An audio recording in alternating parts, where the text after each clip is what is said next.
Salut à tous, c'est Mickaël, j'espère que vous allez bien. Aujourd'hui, on va parler d'un écosystème dont vous n'avez sûrement pas entendu parler. C'est un écosystème qui a vraiment une possibilité d'expansion qui va être énorme et qui, d'après moi, va aller faire vraiment de l'ombre à la Binance Smart Chain.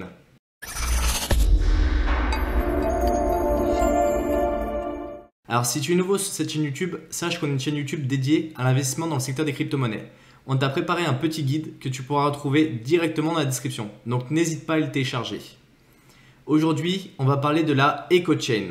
Alors en Europe, on n'entend pas trop parler parce que c'est majoritairement le secteur asiatique qui a migré sur cette blockchain. Alors avant de pouvoir rentrer un petit peu dans le détail de ce que c'est EcoChain et ce que ça apporte, on va d'abord présenter la plateforme Huobi. Huobi Global, plus exactement, qui est une plateforme d'échange qui a été créée en Chine en 2013 par Leon Li. Alors vous allez me dire qu'effectivement elle n'est pas forcément trop connue, mais si on va sur CoinGecko et qu'on regarde les grosses plateformes, donc on retrouve Binance, Coinbase, Kraken, Bitfinex, et en 9e position on a Huobi Global, qui représente quand même à lui seul 10 milliards de dollars qui étaient échangés sur les 24 dernières heures. Donc c'est quand même plutôt pas mal, et ils ont un score qui est assez positif d'après CoinGecko. Donc c'est une plateforme qui est vraiment importante, que ce soit sur les échanges et sur le milieu asiatique. Alors, d'après ce qu'on a pu en lire et d'après ce qu'on a pu identifier, ça a été créé en Chine, mais après la plateforme, elle a été délocalisée aux Seychelles. Bien sûr, c'est un paradis fiscal, donc potentiellement, ça peut tout de suite un peu surprendre et se dire est-ce que c'est une plateforme qui est sérieuse? Mais ce qu'il faut savoir, c'est qu'elle est exploitée depuis Singapour, qui lui, par contre, est un État qui est très réglementé en termes de crypto. Alors aujourd'hui, d'après nos recherches, la plateforme elle n'est pas accessible aux résidents américains, mais c'est une plateforme qui est accessible à la majorité des personnes aujourd'hui dans le monde. Et ils ont créé exactement deux plateformes, une pour le Japon et une pour la Corée du Sud qui leur sont dédiées avec des fonctionnalités qui leur sont dédiées. Alors cette plateforme elle n'a jamais été piratée, donc c'est déjà un bon point en termes de sécurité, et elle propose aussi la possibilité de mettre du 2FA, ce qui est un élément de sécurité qui permettra de sécuriser votre compte si vous souhaitez l'utiliser. Alors je vais vous présenter un petit peu la plateforme pour voir comment elle fonctionne. Donc vous allez sur Google et vous tapez Huobi. Ils ont une version française qui est franchement assez mal traduite. La version anglaise est quand même plus complète. Alors si vous souhaitez rejoindre Huobi, c'est tout simple. Vous cliquez sur Sign Up, vous remplissez les informations. Alors bien sûr, il faut que je monte pour que ça ne marche pas. Donc vous remplissez les différentes informations, votre pays, nationalité, email, mot de passe. Pour faire des petits dépôts, on ne vous demande pas forcément de vérifier votre identité, donc c'est plutôt assez intéressant. Huobi, c'est la porte d'entrée vers la EcoChain. C'est un petit peu le Binance qui va vous permettre d'accéder à la Binance Smart Chain. Donc c'est une plateforme sur laquelle vous allez retrouver tout un tas d'informations, sur laquelle vous allez pouvoir acheter des tokens et vous allez pouvoir aller, on va dire, vous amuser dessus. Vous pouvez faire du trade basique et vous pouvez faire tout un tas d'éléments, on va dire, standards. Cette plateforme, aujourd'hui, elle représente 2,606% du volume échangé en BTC. Donc on voit que c'est quand même une plateforme qui est vraiment sérieuse et ce n'est pas n'importe quelle plateforme. Ils ont lancé en 2018 le Huobi Token, qui est le token de l'écosystème Huobi, qui a pour vocation, comme l'avait le BNB à ses débuts, de réduire les frais de transaction sur l'échange et de participer à tous les services qui sont communautaires. Donc ce n'est pas un token qui a aujourd'hui une forte utilité, mais on s'aperçoit que dans l'Huobi EcoChain, qui est l'écosystème blockchain de Huobi, là il a vraiment une vraie valeur ajoutée. Alors l'Huobi EcoChain, elle a été lancée en décembre 2020, plus exactement le 21 décembre 2020. Donc ici on peut s'apercevoir qu'ils ont déjà plus de 3 millions d'adresses qui fonctionnent sur l'Huobi EcoChain, qu'on est à 180 transactions secondes, et qu'actuellement, il y a plus de 7 milliards de dollars qui sont bloqués sur cette nouvelle blockchain, quand on compte toutes les plateformes qui vont fonctionner sur ce nouvel écosystème. Donc là, on est vraiment sur quelque chose d'assez solide, on n'est pas sur un projet qui vient juste de se lancer, mais sur quelque chose qui a déjà bien évolué en termes de maturité. Alors pourquoi ils ont lancé cette nouvelle blockchain? Parce qu'aujourd'hui, il y a plein d'écosystèmes qui fonctionnent déjà assez bien. Ils souhaitaient apporter des performances assez élevées. Ils souhaitent avoir plus de 500 transactions secondes avec un intervalle de 3 secondes par bloc. Ils veulent vraiment avoir des frais de gaz qui sont très bas parce qu'aujourd'hui, c'est ce qui est reproché à Ethereum d'avoir des frais de gaz qui sont très hauts et du coup qui empêchent d'utiliser cette finance décentralisée. Là, on n'est pas réellement sur une vraie finance décentralisée comme on pourrait l'entendre. On est plutôt sur une finance centralisée parce que tous les nœuds appartiennent plus ou moins à l'EcoChain à UOB. Donc c'est un petit peu la même problématique qu'à Binance. Ils ont choisi d'avoir un consensus qui est un petit peu particulier par rapport à ce qu'on peut retrouver chez d'autres acteurs de l'écosystème. Ils ont choisi de prendre un mécanisme qui s'appelle le hashPOS. Alors le hashPOS, c'est un mélange entre la preuve de travail et la preuve d'enjeu, donc le PO et le POS. Alors les mineurs, ils vont produire des nouveaux blocs grâce à la preuve de travail et les validateurs de la preuve d'enjeu vont aller les valider. Donc c'est un mécanisme qui est un peu particulier, mais qui permet d'apporter des performances très intéressantes et surtout un niveau de sécurité bien important. Donc c'est un choix qu'a fait UOB et c'est un choix pour l'instant qui semble payant. Alors ils n'ont pas réinventé la roue comme l'a pu faire certaines blockchains.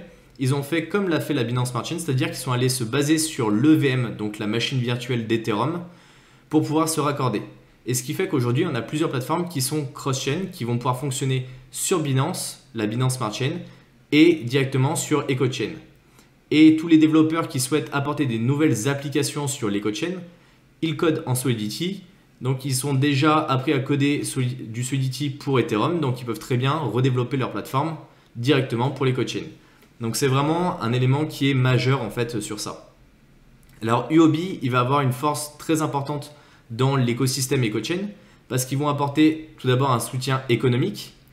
Ils vont apporter un soutien pour le trafic des utilisateurs, c'est-à-dire que toutes les nouvelles applications qui vont fonctionner sur cette nouvelle blockchain vont pouvoir avoir la possibilité de se lister sur l'exchange, qui est aujourd'hui, comme je vous le disais plus tôt, un exchange qui est assez important.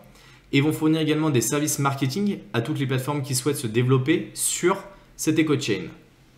Alors cette EcoChain, aujourd'hui, comme j'ai pu vous l'expliquer plus tôt, elle s'est développée très récemment et ils ont 4 grandes phases de développement.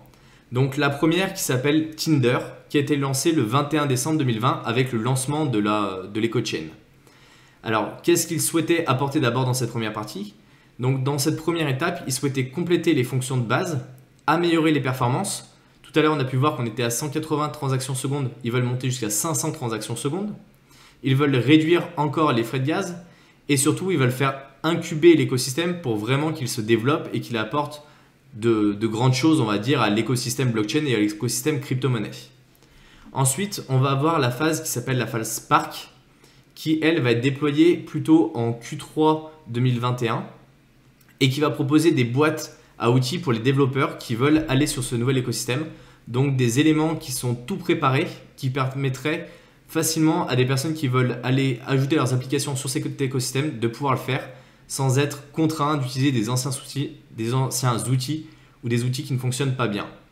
Ils souhaitent également apparaître beaucoup plus en profondeur sur les forums, accompagner beaucoup mieux la communauté et c'est pourquoi sur le site de UOB, vous avez une partie Learn qu'on peut retrouver comme sur Binance, sur lequel vous avez un grand nombre d'articles, sur lequel vous allez pouvoir justement apprendre des choses sur les crypto-monnaies et sur le fonctionnement. Donc ils sont vraiment très au proche de leur communauté. Le seul reproche qu'on peut leur faire, c'est que la plateforme aujourd'hui est accessible majoritairement en anglais ou en chinois. Et c'est vrai que quand vous arrivez sur des sites qui sont directement en chinois, ça peut vous faire assez peur et vous pouvez avoir un peu du mal à vous repérer. Ensuite, la troisième phase, elle sera déployée plutôt en Q2 2022. Et sur cette phase-là, c'est plutôt une mise à niveau du protocole interchain pour pouvoir les faire fonctionner avec d'autres blockchains. Donc vraiment avoir un écosystème qui est beaucoup plus global et qui va beaucoup mieux fonctionner. Et enfin, sur la dernière phase qui sera en Q1 2023, on aura une implémentation de plusieurs machines virtuelles pour vraiment aller explorer d'autres fonctionnalités. Alors cet écosystème, il ne se balade pas tout seul, il ne se développe pas tout seul et on retrouve différents outils comme on a pu voir sur Ethereum, qu'on a pu voir sur la Binance Smart Chain. Et ici, on a EcoInfo qui est un explorateur de blockchain, mais pour celle de l'EcoChain. Donc ici, on va retrouver par exemple toutes les transactions et on va pouvoir trouver beaucoup d'informations sur par exemple les tokens qui sont hébergés dessus. Donc là, c'est le standard HRC20 comme on peut avoir le standard ERC20 pour Ethereum. Si on regarde un petit peu du côté des capitalisations et du fonctionnement, on va dire, de ce nouvel écosystème, donc vous avez un site qui s'appelle DeFiBox qui vous donne un grand nombre d'informations sur l'écosystème DeFi. Alors je ne sais pas si les valeurs sont totalement exactes parce qu'on voit qu'en fonction des sites sur lesquels on récupère, on n'a pas exactement les mêmes montants, mais je pense qu'on n'est pas trop loin de la réalité et du coup ça vous permettra de vous donner un premier ordre d'idée. Donc si on regarde sur la partie éco, donc tout à l'heure on a vu qu'on avait une TVL, donc une valeur totale qui est bloquée sur cet écosystème qui est d'environ 7,39 milliards de dollars. Donc on a vraiment une quantité assez importante d'argent qui est bloquée dessus. Donc on a une confiance qui est importante également. Cette confiance, on s'aperçoit qu'elle est majoritairement d'origine asiatique parce que les Américains n'ont pas accès à la plateforme UOB Global, donc ils peuvent difficilement rentrer sur ce nouvel écosystème. Quoique aujourd'hui, il existe des bridges, donc des liens qui vous permettent de passer de la Binance Smart Chain vers UOB, vers la EcoChain. Donc potentiellement, il y a certaines personnes qui sont passées par là. Bon, de façon plus globale, on s'aperçoit que le volume échangé sur la EcoChain, elle est de 65 milliards de dollars, ce qui est très important, et on s'aperçoit qu'on a quand même 2,49 millions d'adresses dessus. Donc on a une utilisation qui est relativement importante. Si on regarde un petit peu les plateformes et leur volume d'échange et ce qu'elles proposent, aujourd'hui on a plusieurs plateformes qui sont assez importantes sur cette EcoChain. Donc on voit que c'est des applications qui ne viennent pas juste de sortir, c'est vraiment des applications qui existent déjà depuis quelques temps. Alors tout est relatif par rapport au monde de la crypto-monnaie, c'est relativement récent, mais si on regarde par rapport au monde des blockchains comme la Binance Smart Chain et autres, on s'aperçoit que c'est à peu près la même ancienneté. Donc on s'aperçoit que c'est des produits qui commencent déjà à avoir quelques mois d'ancienneté et qui n'ont pas subi de hack et qui sont quand même relativement sérieux. Donc on a MDEX qui est une plateforme d'échange comme Uniswap, comme PancakeSwap, sur lequel je vais vous faire un tuto parce que je pense qu'elle est vraiment très intéressante en termes de fonctionnement. Je vous expliquerai comment les déposer des fonds et comment obtenir des revenus passifs grâce à cette plateforme-là. On va avoir BXH qui est pareil, une plateforme d'échange. On a CoinWind qui est plutôt un agrégateur pour aller faire ce qu'on appelle des vaults, c'est-à-dire que vous allez déposer des fonds à un endroit et eux, grâce à une stratégie, ils vont vous obtenir un rendement qui est très intéressant. On va avoir LendHub qui est l'équivalent de AAV sur la blockchain Ethereum ou de Venus sur la Binance Smart Chain qui permet de faire du lending. On a FIDA qui permet également de faire du lending. Après, on va rentrer plutôt dans les plateformes qui ont des valeurs qui sont moins importantes. Mais si on regarde par rapport à la Binance Smart Chain avec DeFi Station, on s'aperçoit que les montants sont à peu près équivalents. On a quelques grosses plateformes et après, si on descend un peu en valeur, tout de suite, on se retrouve sur des plateformes qui sont moins sérieuses. Je ne vous dis pas qu'elles sont mauvaises, mais potentiellement, on a moins de valeur dessus, donc moins d'intérêt, on va dire, dessus. Alors cet écosystème, il en est qu'à son début. Pour moi, c'est vraiment un écosystème qui va vraiment évoluer dans le bon sens. Il a beau aujourd'hui toucher un marché qui est uniquement asiatique, il va bientôt toucher, je pense, le marché européen et apporter de nouvelles fonctionnalités qui ne sont pas forcément disponibles de partout. Ils ont des frais qui sont vraiment minimales, donc vous avez quelques millièmes de centimes, des fois quelques centimes au plus haut point quand vous faites des échanges. On est même en dessous de la Binance Smart Chain. Et quand on voit aujourd'hui la valeur qui est bloquée dessus, qui est de 7 milliards, et qu'on se dit que pour la Binance Smart Chain, on est à 35 milliards, et pour Ethereum, on est à plus de 50 milliards, on se dit qu'il y a un vrai potentiel. Et potentiellement, si EcoChain prenait la moitié de la capitalisation de la Binance Smart Chain, on se retrouverait avec une valeur bloquée d'environ 18 milliards, donc quasiment x3 par rapport à ce qu'on a aujourd'hui. Donc ça veut dire que potentiellement, le token acheté, qui est le token de la plateforme UOB, qui sert de frais de gaz comme peut le faire le BNB sur la Binance Smart Chain, pourrait avoir un avenir qui est assez radieux devant lui, avec une belle évolution. Et pour moi, c'est un écosystème qui est vraiment à suivre. Et si vous souhaitez des vidéos qui sont plus en lien avec de nouveaux écosystèmes, voir comment ça fonctionne, que ce soit sur Solana, que ce soit sur Polkadot, que ce soit sur l'EcoChain ou même d'autres, si vous en connaissez d'autres que vous voulez qu'on analyse, n'hésitez pas à nous le mettre en commentaire. En tout cas, j'espère que vous avez aimé cette vidéo. C'était un nouvel écosystème que je vous présentais. Si ça vous intéresse, bien sûr, vous le mettez en commentaire, vous vous abonnez à notre chaîne YouTube et vous nous mettez des likes. Ça nous aidera à référencer la chaîne et ça nous permettra de savoir si notre travail vous plaît ou non. On se retrouve à la prochaine. Salut!